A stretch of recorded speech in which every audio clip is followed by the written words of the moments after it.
तुतकुळ पोरगही सांगेल, उबाटा काँग्रेसच्या वोट बँकेमुळे जिंकलेली आहे आणि त्या वोट बँकेने त्यांना तारलंय. अरे 21-22 जागा लढवून 9 जागा आल्या. आणि म्हणून सत्तेसाठी विचार, बाळासाहेबांचे विचार सोडणारे त्यांना काय म्हणायचं, विचार सोडणारे हे लाचार.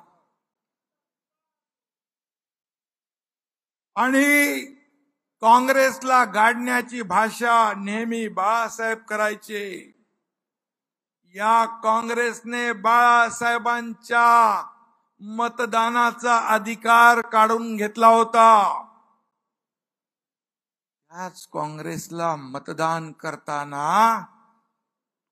उबाटाचे हात थरथरले कसे नाहीत.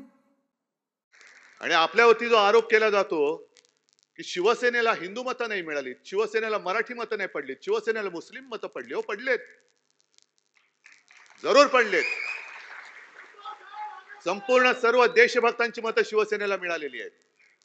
सर्व देशभक्त. त्याच्यात मी पुन्हा सांगतो, मुसलमान आले, ख्रिश्चन आले, शीख आले, दलित, बौद्ध सगळेच आले. शिवसेनेने, उद्धव ठाकरेंनी हिंदुत्व सोडलं का? तर आपण काँग्रेस सोबत गेलो म्हणून शिवसेनेने हिंदुत्व सोडलं. आणि संजय, आता तुम्ही बोलले ते बरोबर, तिथे जे डोमकावळे बसलेत, आता डोमकावळा म्हटल्यानंतर पुढचे सगळे सोपस्कर आले, पिंडदान वगैरे,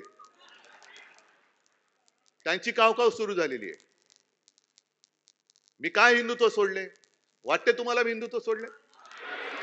पण केवळ आणि केवळ देशभक्त, संविधान वाचवण्यासाठी आणि देशातली लोकशाही वाचवण्यासाठी सर्व देशभक्तांनी आम्हाला मतं दिली असतील तर आम्ही हिंदुत्व सोडले, आम्ही मुसलमानांच्या बाजूने लागलोय असं जर भाजप म्हणत असेल तर माझं स्पष्ट आणि ठाम मत आहे की नरेंद्र मोदी आणि भाजपाने सत्तेसाठी हिंदुत्व सोडलेलं आहे. हा माझा स्पष्ट आणि ठाम आरोप आहे.